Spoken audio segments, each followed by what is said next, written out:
professeur Vandamme, oui, qui nous vient d'Anvers, merci beaucoup, et qui va nous faire une mise au point sur les vaccins, c'est sa passion, et puis bien sûr, on l'espère, une mise au point sur l'épidémiologie actuelle de la polio dans le monde. Merci beaucoup.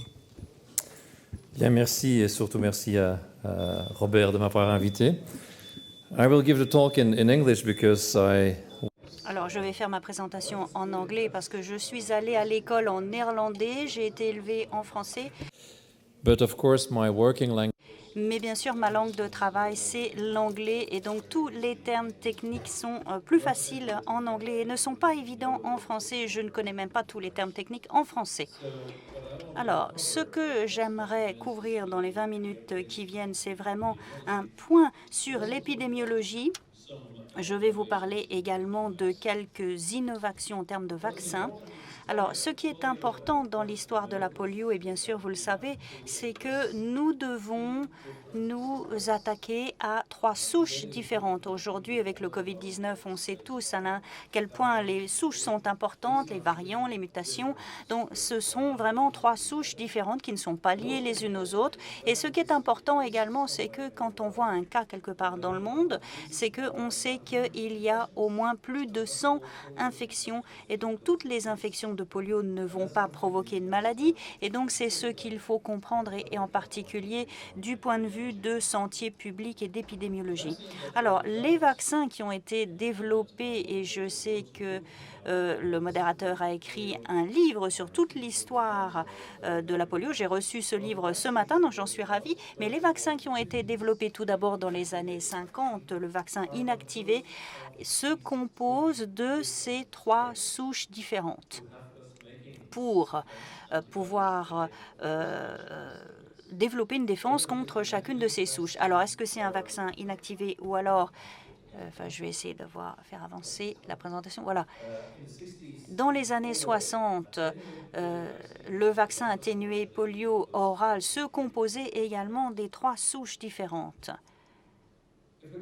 Si on remonte dans le passé, on vient d'une situation très éloignée où, comme vous le voyez, plus de 350 000 cas étaient estimés chaque année. Ils étaient estimés, bien sûr, on sait que dans les pays en voie de développement, le système de signalement de ces cas n'est pas idéal, mais donc c'était juste des cas. Et donc, il y avait beaucoup plus d'infections qui circulaient à ce moment-là dans le monde. Suivante. Je ne sais pas si je dois pointer là ou là avec la zapette. Ah, voilà. Et comme vous le voyez, un très bon travail a été fait depuis les années 80 jusqu'à, je dirais, pratiquement jusqu'à aujourd'hui. Vous voyez que le nombre de cas a baissé au fil des années et bien sûr, c'est la conséquence de l'utilisation du vaccin oral contre la polio parce qu'il est très facile à administrer.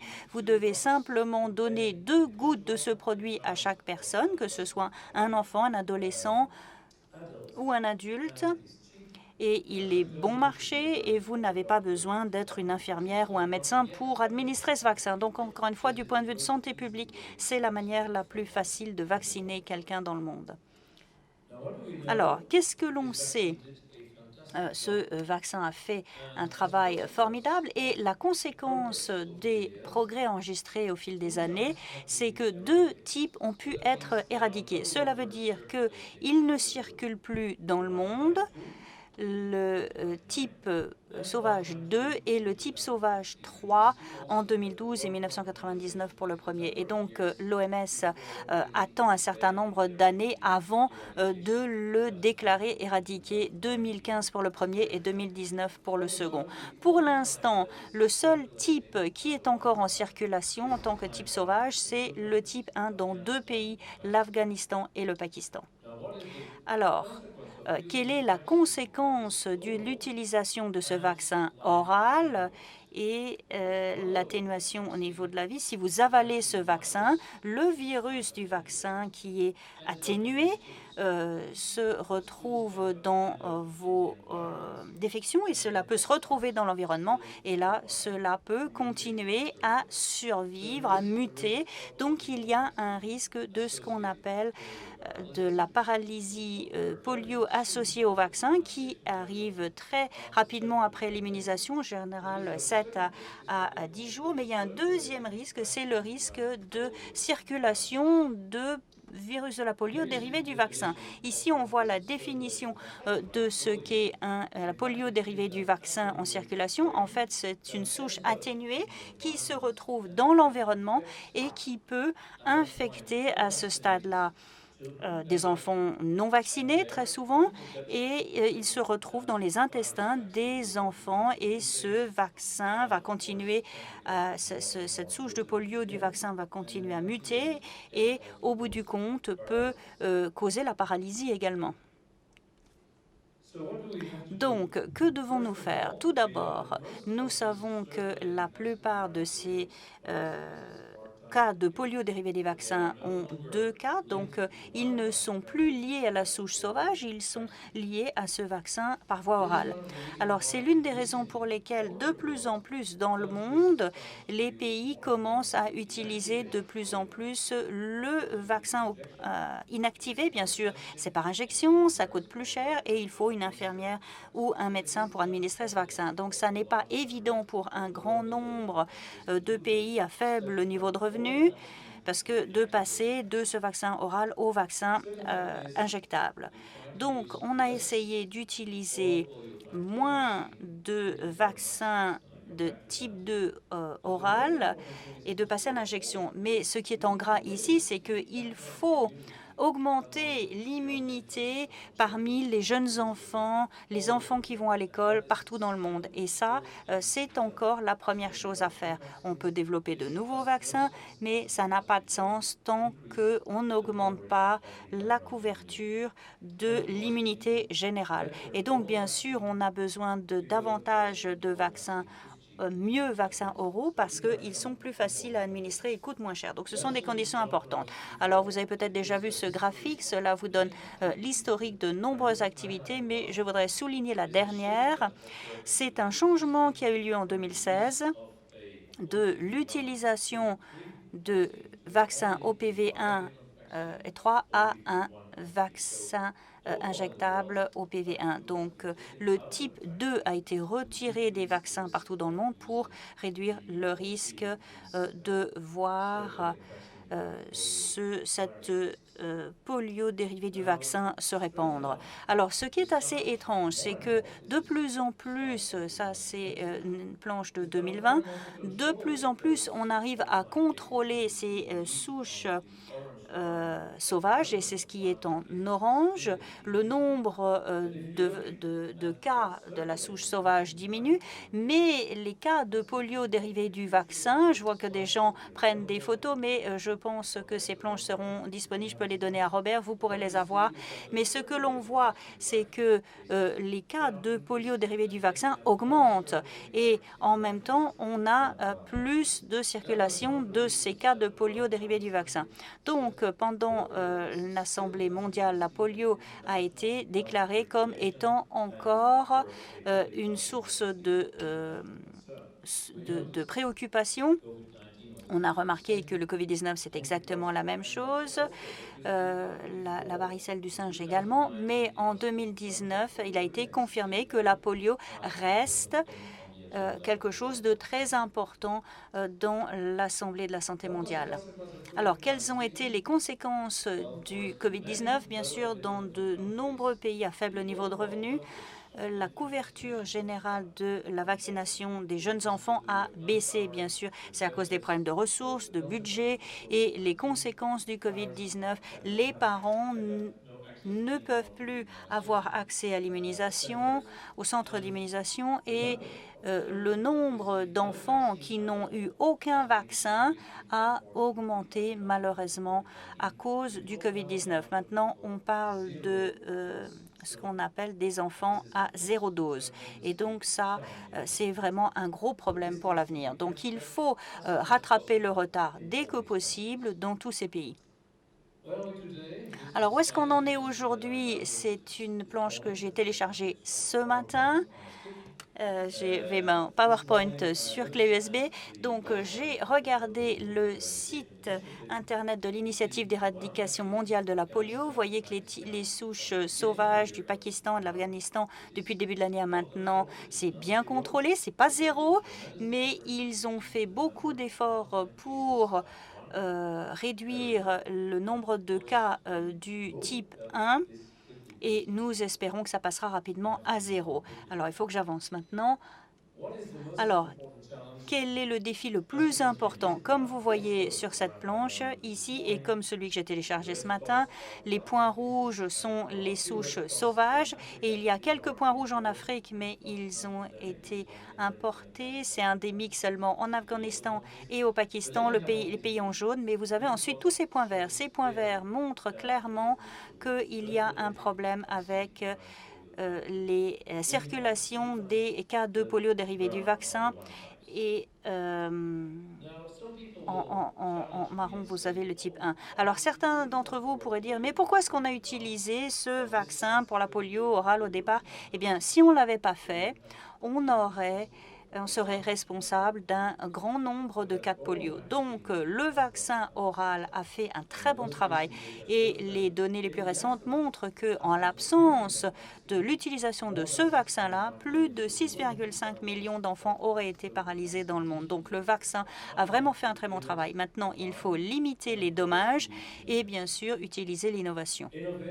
L'innovation dont j'ai déjà parlé, parce que je n'ai plus que 5 minutes, les nouveaux vaccins qui ont été développés et on a pu aider le consortium à développer ces vaccins. Bien sûr, ce sont de nouveaux vaccins oraux avec des souches de type 2 atténuées basées sur les précédentes, mais il a fallu montrer qu'on avait une plus faible probabilité de mutation et donc de provoquer tôt ou tard, encore une fois, des souches puissantes. Donc il a fallu faire cela dans des situations très particulières. Donc on a construit un village de containers à Anvers parce qu'on ne savait pas si ce vaccin allait échapper au laboratoire et allait se répandre dans l'environnement. Donc, les héros de cette histoire sont les bénévoles parce qu'ils sont restés pendant 28 jours dans une unité de container. Ils n'avaient pas le droit de sortir. Chaque jour, on a prélevé du sang, des échantillons dans leur gorge, dans leur nez. Et bien sûr, on a examiné leur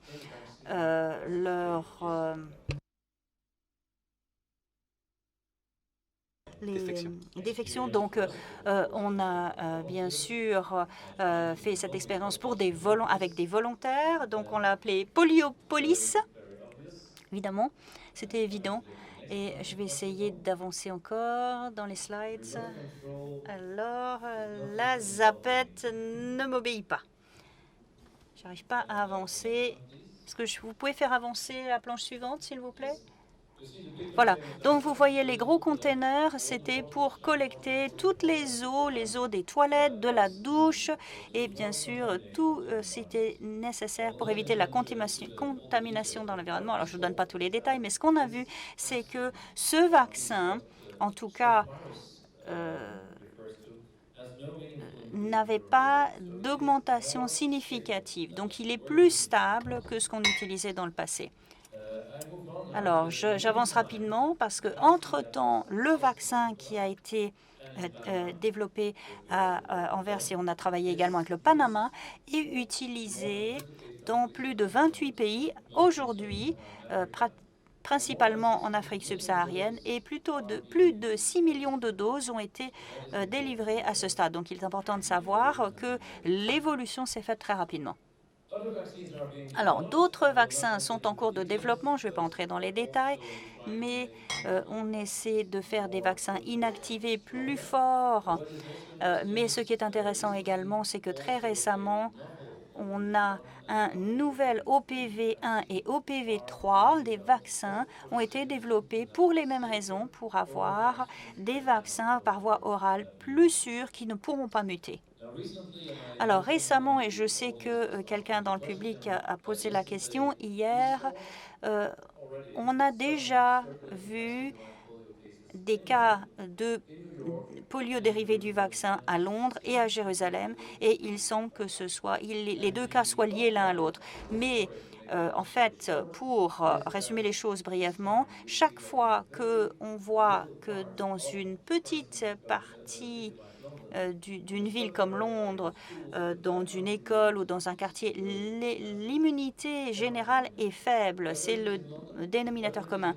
Est-ce que ce soit à Londres, à New York, chaque fois, on voit qu'une partie des enfants, les enfants qui vont à l'école, ont une couverture immunologique faible. Donc, c'est la raison pour laquelle on a ces cas de polio qui touchent les enfants et qui peuvent créer de petites percées. Donc, il faut tout d'abord renforcer l'immunité collective.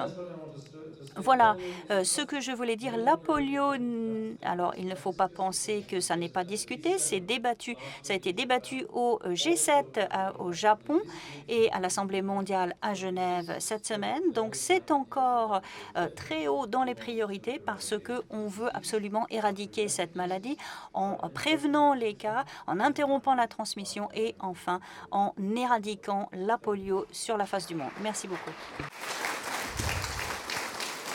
Thank you. Thank you. Merci. Merci beaucoup, professeur Van Damme. Alors, il y a quelques questions. Une question tout d'abord.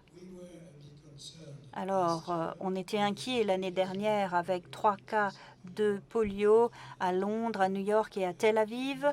Est-ce que vous pouvez nous dire ce que l'on sait de la circulation de ce virus dérivé des vaccins à Londres, à New York et pas à Paris? Alors, ce qu'il faut savoir, c'est qu'il faut contrôler les eaux usées. Donc, à Londres, à New York et dans un plus en plus grand nombre de pays, on surveille les eaux usées et ce qu'on recherche, c'est le virus de la polio. On n'a pas vu de cas, mais on voit de la circulation du virus de la polio. Et ensuite, c'est le polio lié à la vaccination.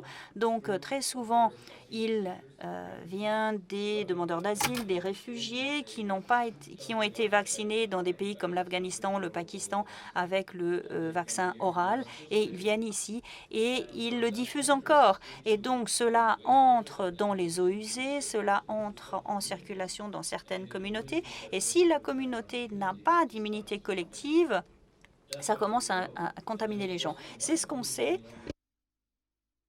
Et vous savez qu'il y a une communauté à Londres qui se rend à Tel Aviv, à New York. Et le virus est présent. Donc, ce qu'il faut faire, c'est augmenter l'immunité collective dès que possible. Il faut baisser le niveau, relever le niveau de vaccination. Il faut le faire également pour la communauté juive rome parce qu'ils ont un accès difficile au programme de vaccination, donc il faut les aider à obtenir ce vaccin.